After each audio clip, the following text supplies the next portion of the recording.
We begin tonight in the gorge, where a fire has forced people from their homes near Dufur.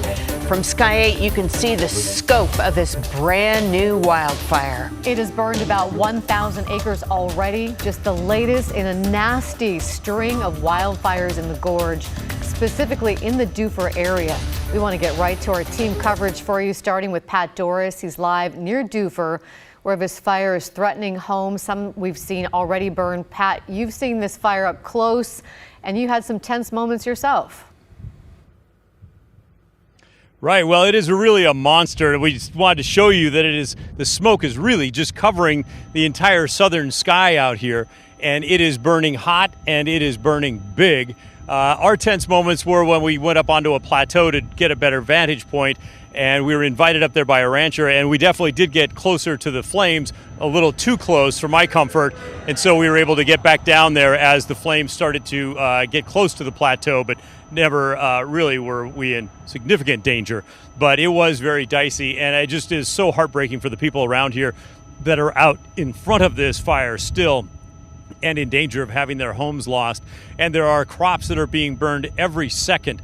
You know, it's just pouring up into the sky, this brown white smoke, and it's just unclear to me when it's going to finish, frankly. We were just down on Highway 197, and I think we're looking at Sky 8 shots of the smoke and the fire, but 197 is now closed south of Dufur, and they expect, I believe, the fire to roll across the highway. And I heard Matt Zaffino saying earlier, and he's absolutely right, that there's no way that a 2 or 4 lane highway is going to stop this kind of fire when the wind is blowing the way it is.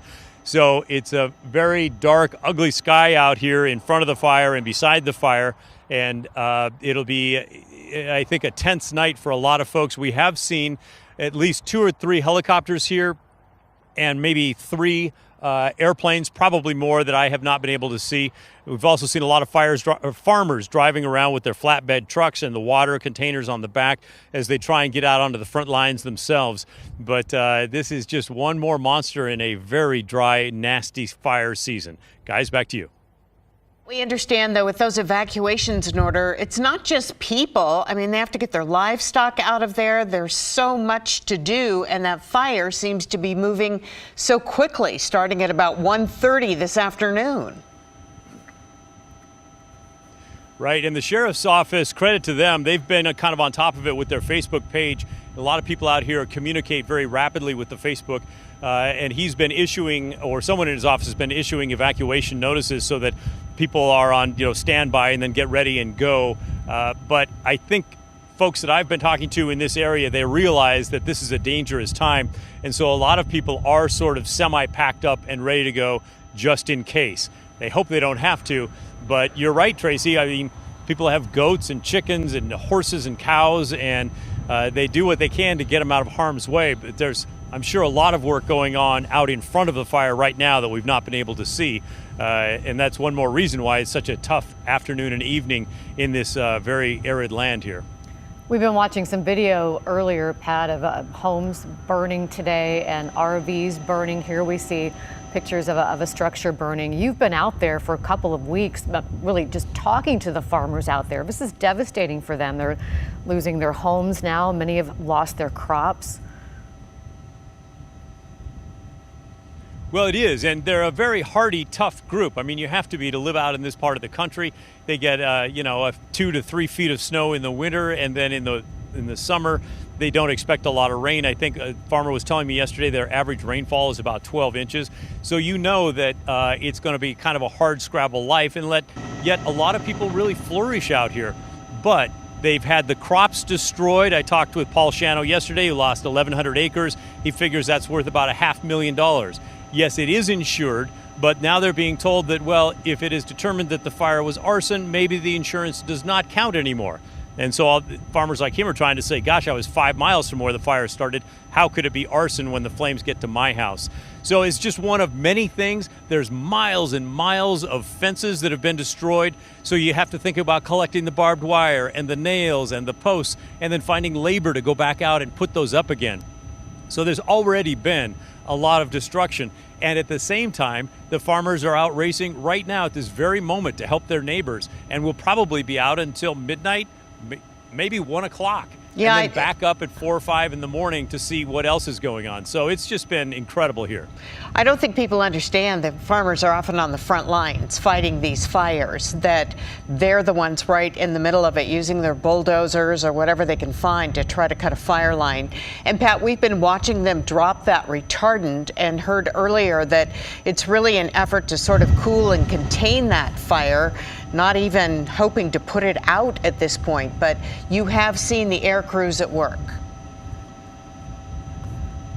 Absolutely. When we first got here, we just sort of happened into an area that I was told was very near where the fire started.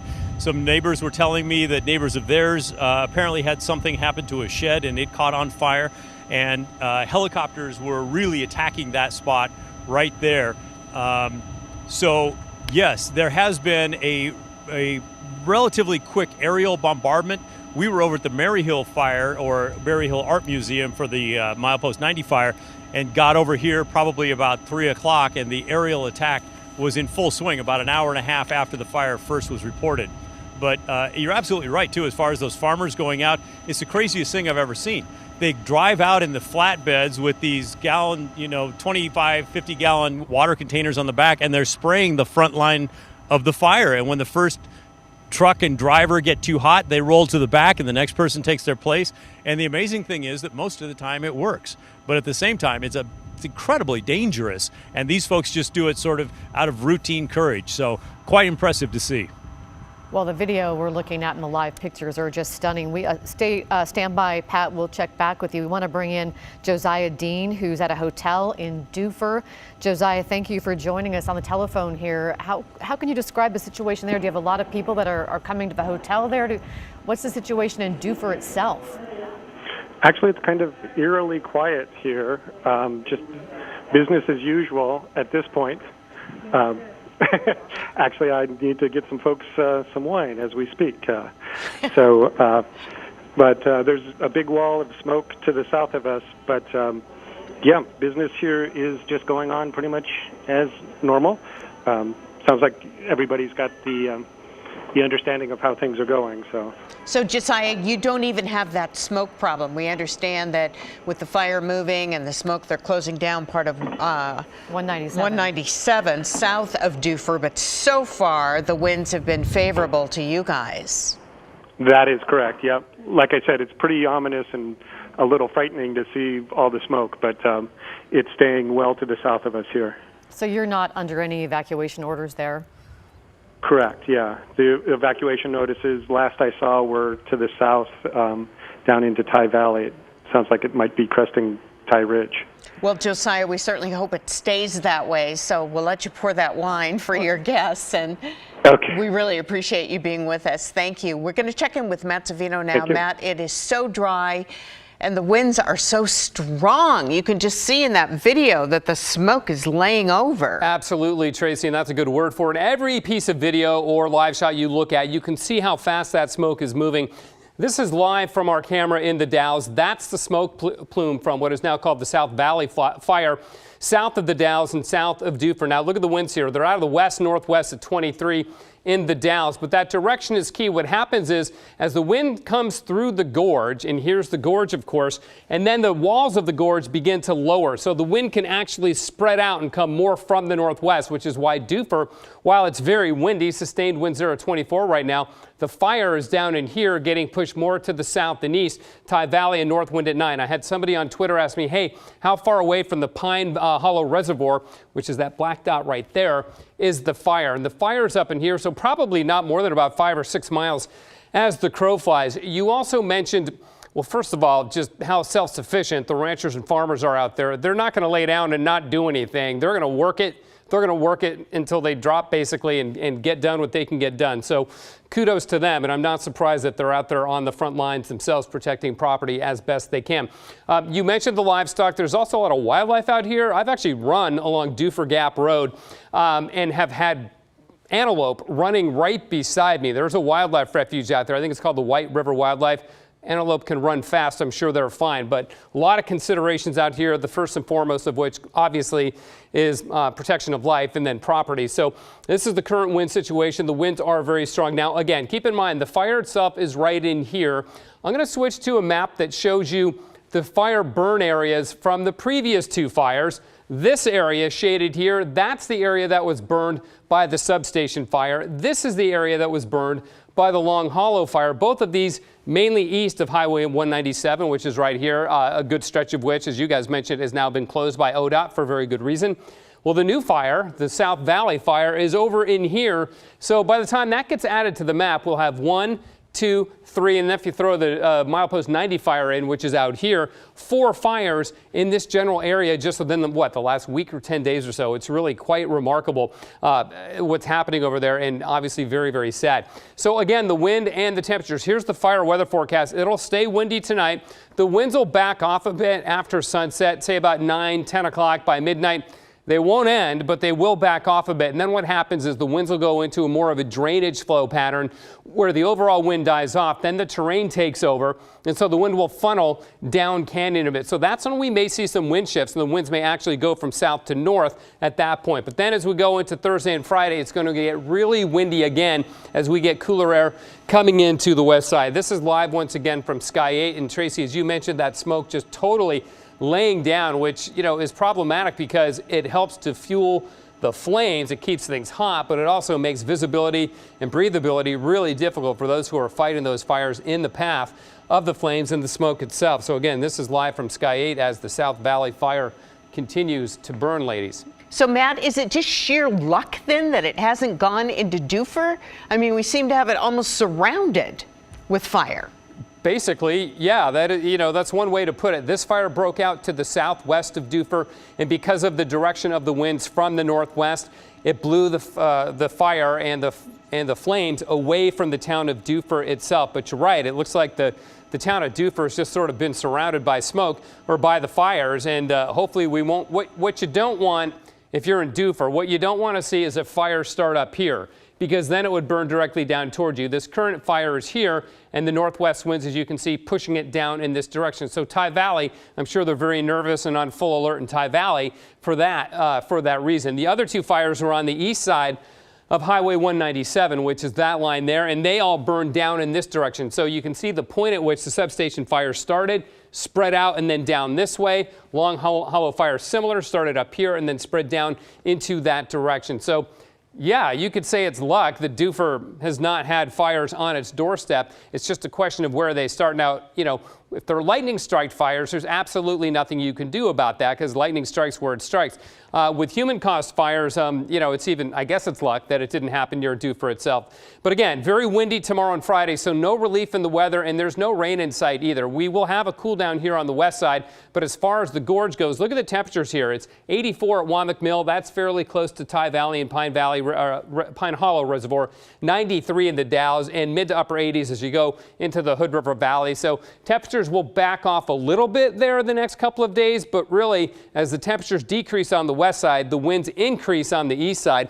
This is live from Timberline. You're looking south at Mount Jefferson, and even here there's a lot of smoke in the sky. This smoke probably transported up from the south or from some valleys, some fires to the south and west, and not a direct manifestation of the South Valley fire that we're seeing burning near Dufur, because that smoke is blowing away from Mount Hood, Laurel and Tracy. Wow, you can't even see Mount Hood really there. Thank you, Matt. We want to bring on Amelia Holmes on the telephone now from the Red Cross to tell us how they're preparing. You're on standby, Amelia, we understand? That's correct. We currently have a shelter team and supplies on standby, ready to respond at a moment's notice. We are working closely with our local emergency officials there to let us know as soon as we need to respond, and we are ready. So, Amelia, did you have to step in during the substation fire, or again, is it just a matter of if enough people are evacuated and need someplace to go? Typically, yes, it is related to level 3 evacuations. And again, we just work closely with our local emergency management teams in the communities that are affected to let us know if there is that need for sheltering services. And where will you open a shelter if it's needed? For this particular situation, for this fire near Dufur, we have our shelter on standby, ready to open at the Dalles Middle School. So right there, in the Dalles is where Middle you School. would move people to. Okay, I think you've had Correct. one set up there before for the fires too. Well, We have, yeah. Has it been an especially difficult season for you guys? Well, we certainly have been busy, but, it's something that we prepare for and something that we are ready to respond to when needed. So, thankfully we have our people who are ready to respond, and we have our supplies in place. So, even though it's busy, we're able to be there. Do you need any more volunteers or donations from people who are watching that might be concerned and want to help? We never turn away donations or volunteers. Anyone interested in helping or to volunteer can go to redcross.org/volunteer, and anyone who would like to make a donation can go to redcross.org/donate. And all donations that are made in our community do stay in our community and help us to respond to incidents like this. Well, Amelia, thank you so much. Amelia Holmes from the Red Cross. They're on standby tonight. We'll open up a shelter in the Dalles if need be. Right now, there are level 3 evacuations, but most of the fire has been burning south of Dufur, heading in the direction of Dufur, but definitely staying well south of town, heading toward Tye Valley. So no need at this point for a shelter. Again, if you're just joining us, we're up to about 1,000 acres so far. This started at about 1:30. Pat Doris telling us earlier that it likely started in a shed and then spread from there. Where'd you get that information, Pat? Well, that was from a neighbor down the road here who was near where it appeared that it started, and he seemed to feel that that was what had happened. Had, I believe, talked to his neighbor, and then it had shot up the side of the hill, and then just once it crested the hill, really taken off. So we don't have that definitively from the sheriff's office or from the fire department, but sometimes when the farmers out here are talking to each other, you do get the information that is accurate and you get it quickly. We'll wait and see. The other thing I got to tell you that I've been out here talking the last couple of weeks to people about is a lot of folks believe that there is someone around here starting these fires as well. Not necessarily today's, yet to be determined, of course, but everybody's got stories about 3 or 4 little fires that were set on the edge of fields or that sort of thing for the last few years. So they really worry that there might be somebody who's out doing this. And frankly, it would make sense, to have these all in the same area and in such extreme conditions. It seems like when one gets kind of contained, suddenly another one starts. So let's hope that that's not the case, but that is, I just want you to know, something that a lot of farmers out in this area are talking about. Boy, that is really disturbing to hear, and I'm sure really troubling for them as we look at the flames there. Pat, we're going to check back with you in just a moment. We're going to take a break and be back with our coverage of the fire near Dufur.